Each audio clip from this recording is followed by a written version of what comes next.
Joe, in the nicest way possible, I really want to say this. That's the worst I'll ever be.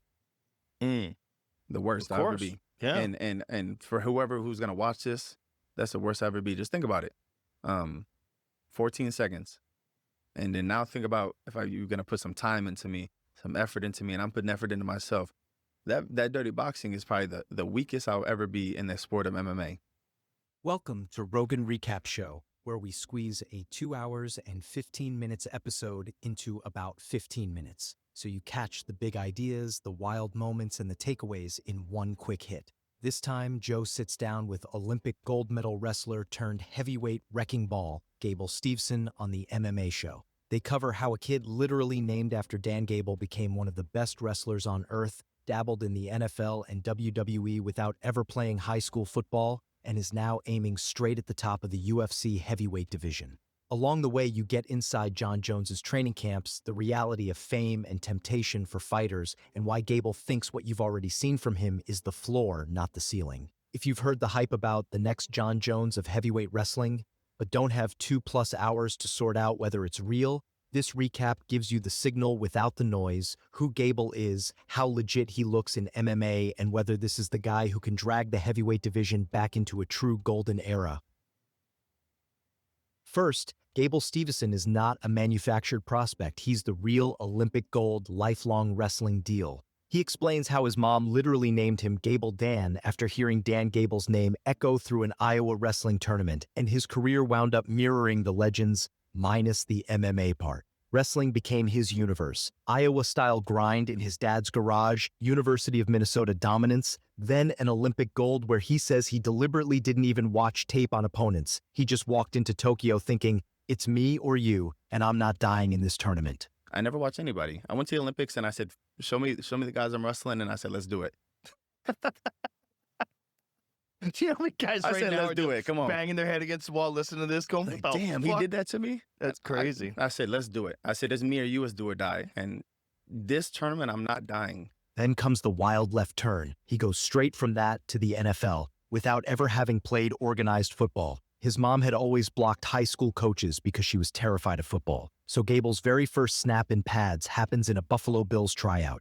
He's out there in a beginner stance, admits he doesn't know how to put the gear on, but still flashes enough raw effort to earn a shot, and even logs a tackle and a QB hurry in his first preseason game. After bouncing through near-miss opportunities with the Ravens and Colts, he realizes he's burning time learning a brand new sport with a massive playbook, and his competitive fire needs something else.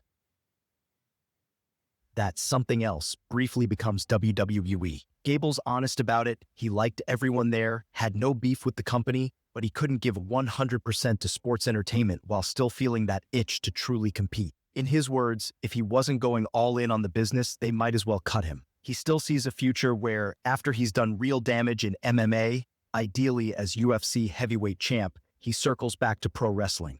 But right now, the priority is testing himself in real fights where, as he says, it's me or you, do or die, and there's no script. The pivot to MMA really locks in when Jon Jones slides into his Instagram DMs. Jon wants a high-end wrestling partner for camp, sends Gable his number, and next thing you know, this 20-something Olympic champ who barely knows how to defend a punch is sparring in the GOAT's heavyweight training camp. Gable describes watching Jones up close like studying a different species, how Jon greets people, rests his hands, resets in the pocket, and more importantly, how seriously he game plans.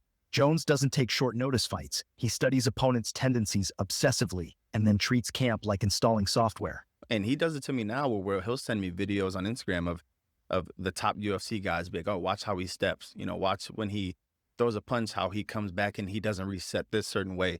And he's kind of already installing those tendencies in me. And so now when I was wrestling, I never used to watch people wrestle. Like I went out there on a limb and I was just beating guys. Even in Olympics, I never watched anyone wrestle. I never watched their film. Really? Never. What's crazy is that Gable admits he never watched film in wrestling. He was afraid focusing on an opponent's double leg would pull him out of his own offense. Jones flips that script, teaching him how to study with purpose. Now Jon is still in his ear daily, sending breakdown clips on Instagram, telling him how to talk publicly, how to navigate business, and even how to manage fame and temptation so he doesn't repeat Jon's own worst mistakes. Athletically, Rogan is clearly blown away. He points out that heavyweight is historically shallow, reels off maybe 4 or 5 truly elite names, then says after watching Gable's regional MMA fights, he texted Dana White, "Everyone's fucked." Why? Because Gable has that freak combination of Olympic-level wrestling plus absurd speed and balance for a 250-plus pound man. In one fight, he lands a clean left hook, his opponent's already going out, and Gable catches him mid-fall with a takedown that looks almost casual. That's where "that's the worst I'll ever be" comes from. He's only been truly striking for about 7 months full-time. You had a fight, an MMA fight, where you hit that dude with a left hook and then took him down while he was out cold. I sent Dana White a text message. I said, "Everyone's fucked." I did. Well, I appreciate it. Thank you. Because I was like, training-wise, Gable treats MMA like he treated wrestling, twice-a-day sessions when possible, long drilling marathons with Jones that suddenly run from 8 p.m. to midnight, and a full strength and conditioning program with the Minnesota wrestling team, lots of explosive band work, jumps, and conditioning circuits. He wants his heart rate base so high that when camp ramps up, his body just goes. The first big aha thread in this episode is what happens when an Olympic wrestler falls in love with punching people. Joe warns that historically, a lot of elite wrestlers become obsessed with striking, stop using their best weapon, and wind up in unnecessary brawls. Gable's interesting here. He admits that feeling of looking at his own hands after knockouts thinking, "I've got lightning in my hands," but insists wrestling is still his true base. The catch is, we've barely seen that base in MMA yet. He intentionally handicapped himself by taking a dirty boxing rules bout specifically to prove he could strike without even threatening takedowns. He wanted the casual viewer, the family on the couch who only knows him as that wrestler, to see him knock a guy out and realize there's a lot more going on. Yes, I really wanted to handicap myself because I wanted to show the people and I kind of, hopefully I did show them a great show. And we definitely did. I want to show the people, I want to show the people at home that are a casual viewer who doesn't know Gable. Like, hey, can I turn on Dirty Boxing? And the mom and dad and kids are sitting there watching saying, hey, what is about Gable Steveson that's special? And he's a wrestler. So what can be special besides wrestling? And then I go out there and I get this knockout and I jump over the ring.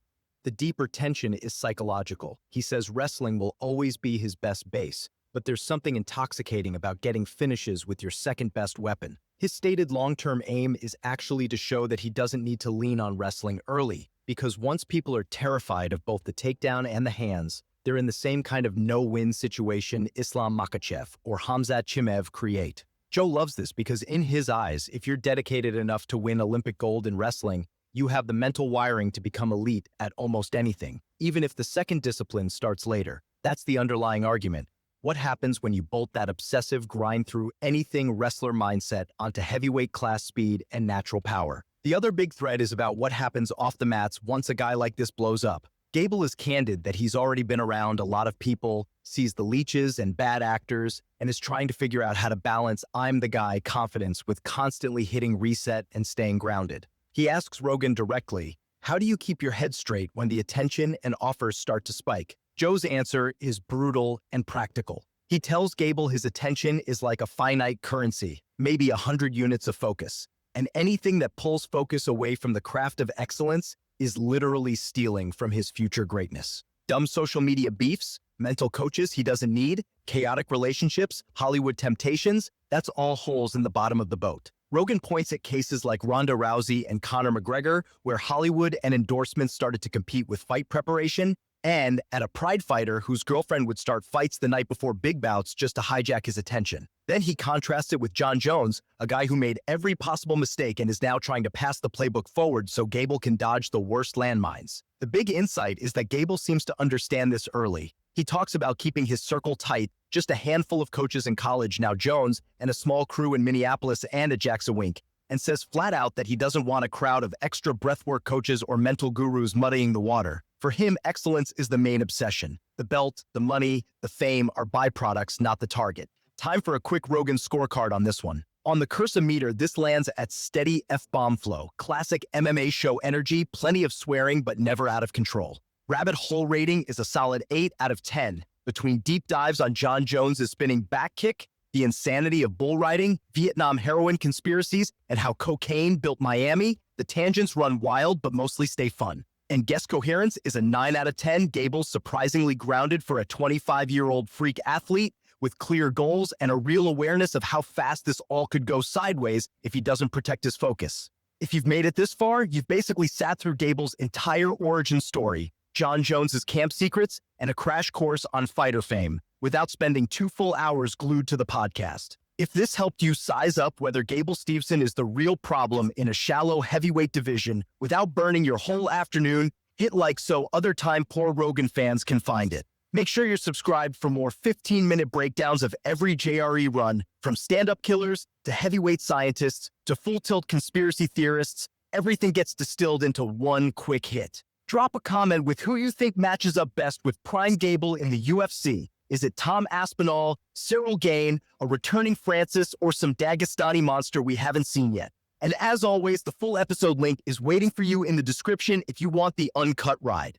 If you want more of Gable beyond this episode, start with his wrestling. Go back and watch his Olympic gold medal run, especially the finals comeback, to see the South him that convinced Rogan he could be elite at literally anything. Then check out his NCAA domination at heavyweight for Minnesota.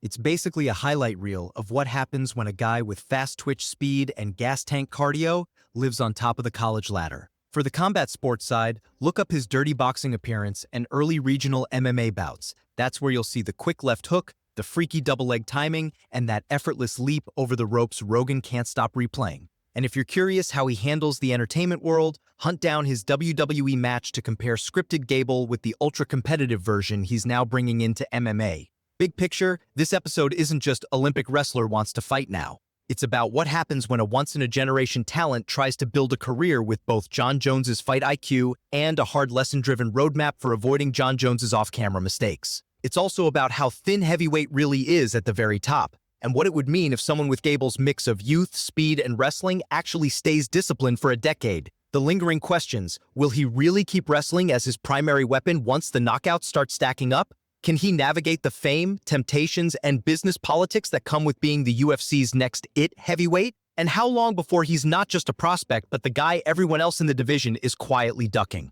If this gave you a clear picture of who Gable Steveson is and why Joe's already warning heavyweights that everyone's fucked, you're exactly who Rogan Recap is built for. We break down every JRE episode into tight, high-signal recaps, and on top of that, there are Rogan deep dives, 30-minute anthologies where we stitch together Joe's best clips across dozens of episodes to map his evolving takes on things like aliens, DMT, ancient civilizations, or the future of combat sports. Hit subscribe if you want more of those big topic deep dives alongside fast recaps like this one. All the links you need to the full Gable Steveson episode, to his fights, and to our community poll on who he should fight first in the UFC are in the description. That's it for this Rogan Recap show. Catch you on the next one.